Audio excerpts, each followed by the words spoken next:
আওয়ামী লীগ একটা অবৈধ ক্ষমতা দখলকারী নিষিদ্ধ বললো আসে নিষিদ্ধ হয়ে যাবে?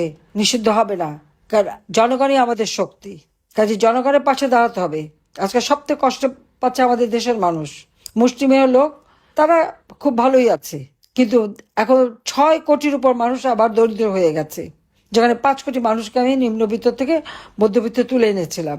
তো দরিদ্র না থাকলে ইউনূসের সুদের ব্যবসা হবে না, এটা হলো বাস্তব কথা। কাজে আপনাদের সবাইকে আমি আহ্বান করব, এখানে কোনো গ্রুপিং না, সবাইকে এক হয়ে কাজ করতে হবে। আজকে আপনাদের এখানে অনেক নেতাকর্মী কারাগারে, সেই সাবেক এমপি গোলাপ সহ আওয়ামী লীগের তৃণমূল পর্যায় পর্যন্ত নেতারা আজকে জেল খেটেছেন, তাদের কারাগারে রেখে গেছে। ছাত্রলীগের না হলেও প্রায় 25,000-এর মতো নেতা কর্মীকে বন্দি করে তাদের উপর মানবেতর অত্যাচার করছে, তাদেরকে সেলে রাখা হচ্ছে, খেতে দেওয়া হচ্ছে না, বিভিন্নভাবে এমনকি সুপেয় পানি সেটাও দেয় না, তাদের উপর অকথ্য অত্যাচার চলছে। আওয়ামী লীগের নেতাকর্মীর উপর অত্যাচার, অসুস্থ, তাদের চিকিৎসা পর্যন্ত করতে দেয় না। এই অবস্থা থেকে একমাত্র পরিত্রাণের উপায় হলো দলকে সুসংগঠিত করে জনগণকে সাথে নিয়ে প্রতিরোধ গড়ে তোলা। কাজে এখন সময় এসে গেছে। জয় বাংলা স্লোগান দিয়েছে বলে শিশুদের উপরে নির্যাতন করে এক ওসি, সেই বড় লেখায় সেখানে যেই অমনি শিশুদের নির্যাতন করে, এই ওসির নামটা চিনে রাখেন। যারা অত্যাচার করছে তাদের প্রত্যেকটা চিনে রাখতে হবে, সকল ছবি সংগ্রহ করে রাখতে হবে। কাজে এদের বিচার আমরা করব। আজকে বাংলাদেশের জনগণের ভোটের অধিকার ছিনিয়ে নিয়েছে, নির্বাচন নামে একটা প্রহসন করতে যাচ্ছে। এটা কিসের নির্বাচন হবে, যেখানে আওয়ামী লীগের প্রায় 50%-ই তো আমাদের ভোট। এদেরকে বাদ রেখে কার ভোট করতে চায় তারা, সেটাই প্রশ্ন। আওয়ামী লীগ জনগণের ভোটেই বারবার নির্বাচিত হয়েছে, প্রতিষ্ঠা লগ্ন থেকে 13 বার নির্বাচন করেছে, 9 বার নির্বাচিত হয়ে সরকার গঠন করেছে আওয়ামী লীগ। এটা তাদের মনে রাখা উচিত। কাজে এই দল জনগণের দল, জনগণই আমাদের শক্তি। আমি তাই সবাইকে আহ্বান করব, ঐক্যবদ্ধ হন এবং দেশের মানুষের ভাগ্য পরিবর্তনের জন্য কাজ করতে হবে। আর এই ইউনূসের মতো ফ্যাসিস্ট, দুর্নীতিবাজ, জঙ্গি ইউনূসকে ক্ষমতার থেকে হটিয়ে যুদ্ধাপরাধীদের এই লম্পঝম্প থেকে দেশকে মুক্ত করে বাংলাদেশের স্বাধীনতার চেতনা এবং স্বাধীনতার সুফল জনগণের ঘরে ঘরে পৌঁছাতে হবে। তার জন্য সকলকে ঐক্যবদ্ধ হয়ে যার যা আছে সেটা নিয়ে নামতে হবে। তার মেটিকুলাস ডিজাইনের মাধ্যমে চক্রান্ত করে, তার মাস্টার মাইন্ড দিয়ে সে আমাকে ক্ষমতাচ্যুত করে ক্ষমতা দখল করেছে। দখল করা ক্ষমতার কোনো গৌরব থাকে বলে আমি জানি না। অসাংবিধানিকভাবে, অবৈধভাবে ক্ষমতা দখল করে আজকে তার কাজ একটাই, বাংলাদেশকে ধ্বংস করা। যে বাংলাদেশকে 2008-এ নির্বাচিত হয়ে 2009-এ সরকার গঠন করে 2024 সালের 5 আগস্ট পর্যন্ত ক্ষমতায় থেকে এই দেশটাকে উন্নয়নশীল দেশের মর্যাদা উন্নীত করেছিলাম। দারিদ্রের হার 18.7% নামিয়েছিলাম, হত দরিদ্রের হার 5.6% নামিয়েছিলাম।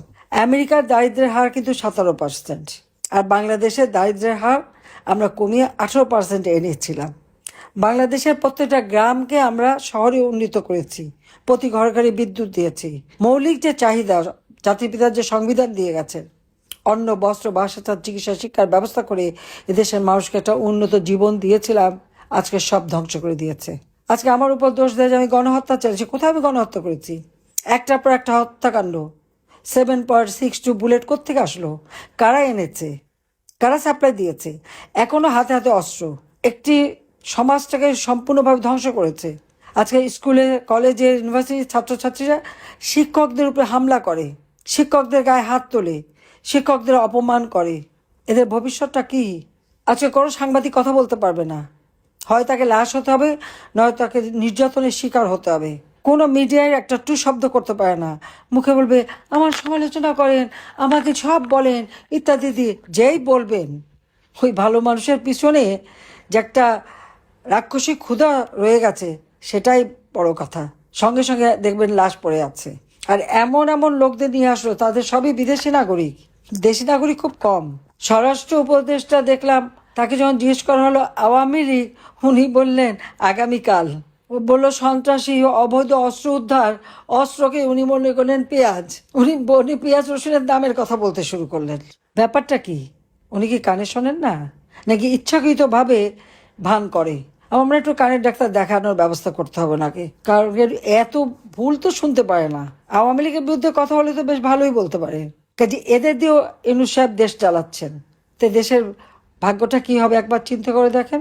একটা কাজই তারা পারদর্শিতা দেখিয়েছে, আওয়ামী লীগের নেতাকর্মী গ্রেপ্তার, তাদের উপরে অত্যাচার নির্যাতন। তো এই যে অরাজকতা চরমভাবে দেশে চলছে, আর প্রত্যেকটা আওয়ামী লীগ নেতাকর্মীর বিরুদ্ধে মামলা, আর্থিকভাবে তাদেরকে পঙ্গু করে দিচ্ছে, মামলা দিয়ে হয়রানি করে একটা বিভীষিকাময় অবস্থা সৃষ্টি করেছে। তারা আয়নাঘর খোঁজে। আমি নাকি আয়নাঘরে রেখেছি। আমি কাকে আয়নাঘরে রেখেছি? যাদের গুমের কথা বলে, যাদের গুম করেছি তারা তো নাদুস হয়ে বেরিয়ে এসেছে, বেশ খেয়ে দিয়ে মোটা সোটা হয়েই তো এসেছে, নতুন এখন গামছা নিয়ে চোখ বসছে, এটাই তো শুধু। কিন্তু আজকে কি হচ্ছে?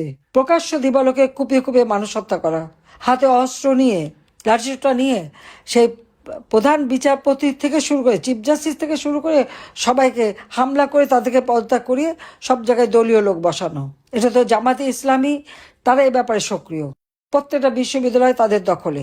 বৈষম্যহীন কোথায় এটা? আজকে আওয়ামী লীগের বা মুক্তিযোদ্ধার সন্তানরা হলে পড়াশোনা করতে পারবে না, তাদের লেখাপড়ার সুযোগ নেই, তাদের সার্টিফিকেট বাতিল। ছোট্ট শিশু স্কুলে গেলে শিক্ষকরা তাদের অপমান করে। এটা কোন ধরনের শিক্ষক যে তাদেরকে এভাবে জুলুম অত্যাচার করবে? শিশু, এত শিশু নির্যাতনকারী, নারী নির্যাতনকারী। ইউনূসের কাজই হচ্ছে, সে তো এখন শিশু, নারী নির্যাতনকারী, গণহত্যাকারী। কারণ আওয়ামী লীগকে তারা নিশ্চিহ্ন করতে চায়। আওয়ামী লীগের নিষেধাজ্ঞা দিয়েছে, আওয়ামী লীগের নিষেধাজ্ঞা দিয়েছেন, স্বাধীনতা ভোগ তো করছেন।